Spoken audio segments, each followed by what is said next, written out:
една пресметка на Центарот за граѓански комуникации, доста интересна како ми се вклопи во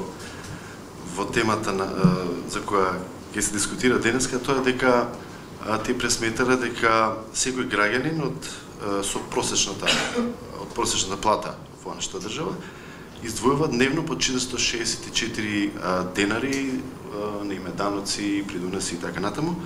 кој што ги дава на државата, или годишно пресметката е околу од просечната плата 167.000 денари, отприлика граѓаните и даваат на државата. И тоа е вредност од која што нормално граѓаните очекуваат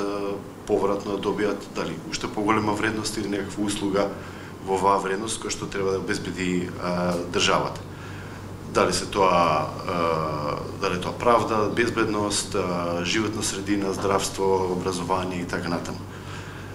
Сега често не сме задоволни од она што го добиваме повратно од страна на државата и тоа не носи кон она што е општа тема на целиот тој проект кој што го имплементираме кој што го имплементира Институтот за демократија и Центарот за економски анализи, е финансирано од Европската унија, тоа е проценката на влијанието на регулативата. Тоа е една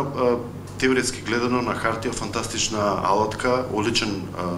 процес, ако теоретски чисто го гледаме, како е поставен, како е замислен, кој што баш тоа треба да ни го овозможи како ефикасно државата и општеството ги користи ресурсите со цел да произведе што е можна поголема вредност за граѓаните, во насока да се обезбеди благосостојбата, економскиот напредок и така натаму на целото општество.